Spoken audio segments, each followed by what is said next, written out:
So I just added Enhanced Autopilot to my 18-month-old Tesla Model Y here, and I'm going to make a series of videos showing you the features of Enhanced Autopilot,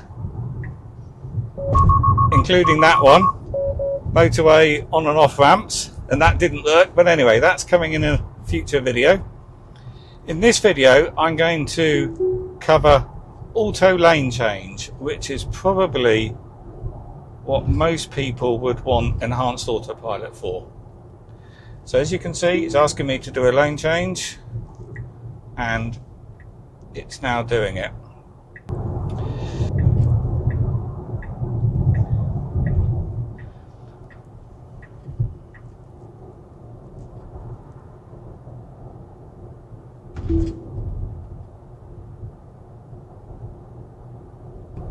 Did you notice there it just asked to change lanes because it wanted to get away from the cones? So I found with standard autopilot, I don't actually use it that often because it's really just a glorified adaptive cruise control. It's very good, but because it didn't do lane changes, I was frequently taking it in and out of autopilot to make that lane change or overtake. So consequently I would often just not bother turning it on and just drive. However, when you add lane changes to autopilot, I thought, well, that's going to make it so much better, and that's my driving reason for adding Enhanced Autopilot to this car. So what the lane changes do is it will ask to change the lane, and you have to confirm with the indicator. So I've got the autopilot set for 70. We're coming up behind these cars, and it's now asking me to confirm the lane change, and it's also giving me my blind spot video feed there, and I just touched the indicator and it's done the lane change. So it should now speed up. Let me just knock the speed up to 72. So it should now overtake this lorry, and when we get past this camper van ahead, it should then go back into the slow lane. However, I do find after using this for a couple of days now, it does like to lane hog. It is quite slow at moving back over. And if it's busy, you do feel like you're hogging your lane a bit too much. So we're on a bend here, so it should now ask me to should want to move over to the slow lane, and as you can see, it's not doing that yet. There is nothing in front of us, so we should be moving over. There we go. So I've put my indicator on, and it's now changing the lane by itself. So it actually works incredibly well, apart from it's too hesitant. It doesn't move across quick enough. So we're coming up behind these trucks again. It's asking me to change lane. I look in my mirror, I confirm that I want to do it, and there we go. That's now changed the lane. So I tend to find that this is working better when you're coming up behind slow moving vehicles like trucks, and the road is quite quiet today of cars. There's a lot of trucks about, but not many cars. But I would have actually pulled in then, but it's not. It's staying in the outside lane. There is a car coming up behind us. Obviously the Tesla can see what's behind us as well, so it's monitoring that. And maybe if something came up behind us quite fast, it might move in, but I would have moved in there, for example. But anyway, let's get past this truck and we will see whether it's going to shift us back to the left lane, because the Mercedes is quite close behind us now and clearly wants to get past. So is it going to lane change quicker? Right, that's interesting. I have asked it to change lane and it wouldn't. It was saying it wanted to do that, but the Mercedes behind us went into the left lane. It looked like it was going to undertake. It hasn't, but the car wouldn't pull over. Take the exit on the left. So that was quite interesting. And I ended up putting the indicator the other way, and you get in this position where you're indicating one side of the car to the other. So we're now coming up to a junction. It's saying upcoming lane change. It wants us to change lane, so I've touched the indicator, and I also had to touch the steering wheel there before it would do it, because it needed to know I was still in control. That's the other thing I find you have to do quite a bit, is if you don't have your hand on the steering wheel and it wants to do a lane change, you need to touch the indicator and you need to touch the steering wheel as well. So here it should do an off-ramp change, but we're going rather fast. Now take the exit There we on go. the left. That has taken that there. I've had to take over there. That took the off-ramp, took the lane change there, but it was trying to put us in the right-hand lane, 1,000 feet, enter the roundabout. and Take the first we exit. need to be in the left-hand lane here. So I'm going to cover those scenarios in a different video when I look at on and off ramps. But for now, I will just keep this video to lane changing alone. So we're going to pull up onto the M4 here, and we'll just try it with some 3-lane motorway. So I've asked it to do 70, we're doing 56. It's asking me to indicate because it wants to get past, but it's cancelled it now because we've got some cars there, so there's nothing coming. So I've put the indicator on. It is rather slow at changing lane now. But anyway, it does it, but it's a bit too hesitant. So now I would expect it to go back into lane 1, but it isn't. If anything, then it was asking me to go in lane 3, just because that car temporarily was a little bit close. But we're doing 70 already. So why would I go into lane 3 to sit there at exactly the same speed? But anyway, you don't have to do everything it's asking for. At the end of the day, this isn't unsupervised autopilot. I'm still driving. I have to prompt it when I want it to change lane if it's suggesting it. So now I would be going into lane 1, and I've got a car behind, and I'm going to go into lane 1 myself, which is taking it out of autopilot, and I'll put it back into autopilot, because that car, as you can see, is now coming past us. So it does like to hog the lanes, which is a bit disappointing really, because I thought this would improve autopilot so much on dual carriageways and motorways, and do the lane changing and make it feel like FSD. But it is just a bit too hesitant at changing lanes, which makes it feel a little bit awkward to use. So we're coming up behind this truck quite fast. It's not giving us a lane change because there's a vehicle next to us. It now is.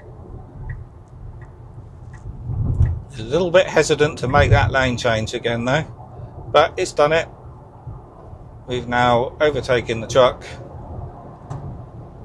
but this car also had to go into lane 3 as well. So in this case, I wouldn't go back into lane 1, but it's actually asking me to go into lane 3. Okay, let's do it. I don't feel like I need to. Right, the traffic's braking. I'm not touching the brakes. I'm going to let autopilot do the braking. And as you can see, we're braking quite hard. And the traffic's braking again. And we're slowing down. Oh yeah, I've just noticed we've got standstill traffic on the M4. Great. So if you're used to driving on autopilot, adding enhanced autopilot certainly does feel like it's doing what it says on the tin. It is enhancing autopilot. Adding lane changes certainly does help. I don't think I would say it makes it more relaxing, but it just makes it feel more complete. It makes it feel like is a little bit more like full self-driving, more intelligent. And I could certainly see if you're doing a very long journey, it would take some of the stress or some of the thought process out of the journey, which would make you feel a little bit less tired at the end of the journey. But it would certainly work better when the roads are quieter, I think. When the road is busy, it's not doing the lane changing enough, so you're still having to look around you and often take it out of autopilot to make that lane change. Otherwise you get people behind you because it feels like you're lane hogging. But on a quieter motorway, often at night you're just driving around when there's just trucks on the road. It's great. It works really well. So like now, the traffic sped up, I would have shifted it across to the middle lane.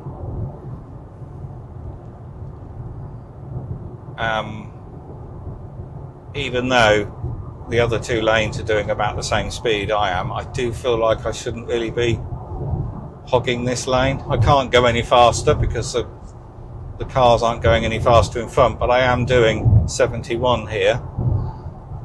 So they're accelerating, so I'm actually going to take it out of autopilot now, force it to go to that lane, and then put autopilot back on.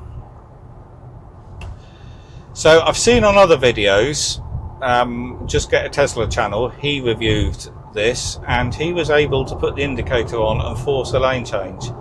I haven't been able to do that yet. If I put the indicator on, it just ignores me if it's not calling for a lane change. So consequently, I have to take it out of autopilot or force it out of autopilot by moving the steering, doing the lane change and putting autopilot back on again.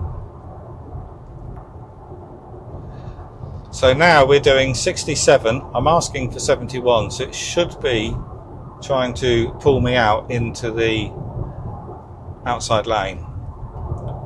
It is. There we go.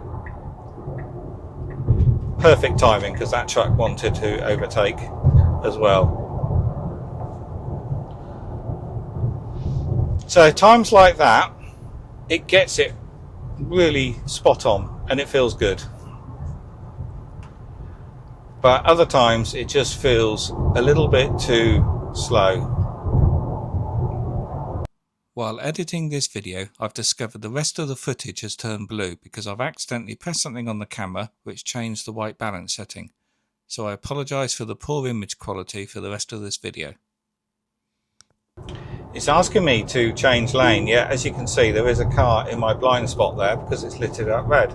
It's asking me to change lane again. Yeah, I've got a car coming up behind me and there's no way I would pull out in front of that. So I'm going to put my indicator on now because the middle lane was empty. But if I would have put my indicator on when it was asking for, it would have sat there with the indicator on waiting for the lane to become clear. And that car overtaking me would have thought I was going to come out, so it would have slammed on its brakes. So that's one thing I don't like about this, is it's prompting a lane change even when that lane is busy and there's cars in it. But obviously it's not driving itself. You still got to confirm every change with the indicator. Like now it's asking me to go into lane 3 because it wants to do 3 miles an hour more to get past that car. And I've got cars coming up the outside lane. So if I did get in the outside lane and then only did 71, I would then be hogging them and slowing them down. Because actually, as you can see, I'm doing 70. So, you know, getting in the outside lane just to do 2 miles an hour more just isn't worth it. But anyway, you don't have to do what it's asking for because you need to confirm it with the indicator, of course. So if I go to autopilot settings and then customize navigate on autopilot, you can see there that speed-based lane changes has got 4 settings: disabled, mild, average and mad max. And as soon as I enabled it, I just set it on mad max because I'd seen on other videos these other settings just make it too lethargic and too slow. And even on Mad Max, to be honest, lane changes are still too slow. They're too relaxed, so when you put the indicator on, it thinks for too long before it makes that lane change, and in that time a car could have come up in that lane, which then makes the lane change feel too late. So for example, now I would go into lane 1, and it thought about it. There we go, it's now given me the chance to go into lane 1, but I would say there's 10 car lengths behind. You know, it was way too late. If this road was busier, that would feel a lot later. I would be hogging that middle lane for quite a long time. But fortunately, there aren't cars up behind me wanting to get past, so it's fine. But if it was a bit busier, I would probably be doing the lane change myself. It would be knocking it out of autopilot, and then I would have to put autopilot back on again. So that Mad Max setting isn't Mad Max at all. It needs to be something much quicker. So just then it was asking me to go to lane 2 because there are these cars in front, but to be honest, they were still too far away. But we are slowing down now. It's not asking me to go to lane 2 because that Range Rover Sport was overtaking us. It's now moved over, but again, it didn't make that maneuver quick enough really. But anyway, it does it. We're now speeding back up. To be honest, it's probably doing it better than a lot of drivers drive, particularly those sort of people that are nervous on motorways. But anyway, I just feel like the Mad Max setting could be a bit faster and a bit more assertive. So this is interesting. The traffic's slowing down. I would have been slowing down much sooner, but it's now only braking. And actually, autopilot, Jesus, I will slow down. Yeah, I feel like I'm going way too fast. Autopilot is a bit late on the slowing down, so it's now asking us to go to lane 1, which I will do actually. That felt good. That was a good lane change, even though actually the gap between us and the vehicle in front in lane 1 was less than the gap to the truck in lane 2. It prompted us to move, but now it's prompting us to move back again. But I'm not going to, because the traffic's bunching up in front. Plus we've got a van in our blind spot there. That truck in front's moved back, so we're now braking. But I'm not doing any of this. I'm just sat here with my feet off the pedals and my hands off the steering wheel. I am having to touch the steering wheel occasionally just so it knows I'm still awake. But it's doing all the driving for me.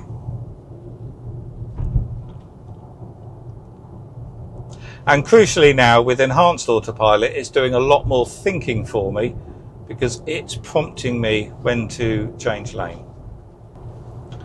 The other thing I'll just mention is you can adjust the gap between you and the vehicle in front, like you can with all vehicles with adaptive cruise control, and you use the right hand scroll wheel on the steering wheel, which is probably out of your view at the moment. But anyway, you can push the scroll wheel left and right to increase the gap or decrease the gap. So I've got it set on 4 car lengths, and I think it goes to 7, yes. So it goes anything from 2 to 7, but I think 4 feels the most natural. But yeah, generally it works very well. Is it worth £3,400 for this? Probably not, but I got this with some Tesla referral credits, which I've made a video about, which I'll link at the top of the screen and in the video description below. And I primarily got it for lane change. If I'd have paid for this with my own money, well, I probably wouldn't have done in the first place anyway, but yeah, you wouldn't buy it alone for lane change. Exit 30 on the left. However, I also got it because it's one step closer to full self-driving, even though that doesn't work yet in the UK and our laws don't allow it. Things are changing. So in the future, I do hope to have full self-driving. And look at that, I'm indicating here, it's making the change now. It didn't make that lane change because there wasn't enough gap between me and the vehicle in front. I felt there was. Personally, I would have done that, but it cancelled it. So to any vehicles behind, that just looked a bit crazy because I had my indicator on, I didn't move. And then I put the indicator on again, and then it did move. So there's times like that where it's not great, but I've put my indicator on, and look at that, it's done the off-ramp perfectly. In 1,000 feet, But actually it went over to the left a bit too much. Anyway, I've taken it off now by yanking the steering wheel, and I'm now driving. So back to FSD. The main reason why I wanted to put Enhanced Autopilot on this car when I had the opportunity to with the referral credits was it got me that one step closer to FSD. So in a future where it does become viable in the UK that we have full self-driving, and we will get there, then the leap to FSD isn't so much, and it might be affordable. In 500 feet, bear right. However, this car has got hardware 3, so whether that will be able to do unsupervised full self-driving in the future is a bit of an unknown at the moment. It looks like it might not be able to. Well, it won't be able to initially, but it might be a case that when they've got FSD working on hardware 4, they might then work on the code for hardware 3 and it might come. But at worst case scenario, I'll have to have just supervised FSD, but I won't be able to get out the car and let the car drive itself. But there is a chance that I could then pay for a hardware 4 upgrade, because Elon has already said that people that have paid for FSD on hardware 3 cars will get a free upgrade if that's needed. So here's quite an interesting scenario. We're on a dual carriageway and we're driving at 51, and I've asked it to drive at 70, but there's cars in both lanes and it's busy. It is actually asking me to change lane here, but there are cars coming up behind, as you can see. There's quite a bit behind, so I wouldn't want to be getting in the outside lane, certainly not in front of an HGV here. But at the moment it's now not asking for it, and it's happy to sit here driving slow until the outside lane becomes a bit quieter. So there's a Fiesta coming up behind, but behind that there's a bit more of a gap. There we go, and it's going to use it. So it's now put us in that gap, and it will attempt to now speed up. So in situations like that, it does feel quite natural and actually quite intelligent. And as you can see, we're now speeding up, and it's done it all quite naturally. So we're just overtaking this truck now. I would move across into lane 1 when we've got past that truck, and it is. That's good. It's making that change. So in scenarios where it is lane hogging and it's not moving across, what you can do is just knock the speed down a little bit with the scroll wheel on the steering wheel, and that will effectively force it to change lane and pull back in. So now I could pull in, but it's wanting me to overtake, yet he's just overtaking me. So if I drop my speed right down, it forces it to change lane, because I've actually got a car coming up behind us as well. So that's the other way you can stop it lane hogging. Hogging is just to drop the speed down, and then when you're in that lane, put the speed back up, because that's actually easier than doing the lane change, knocking it out of autopilot and having to put autopilot back on, because all I was doing was just adjusting the scroll wheel on the steering wheel a little bit.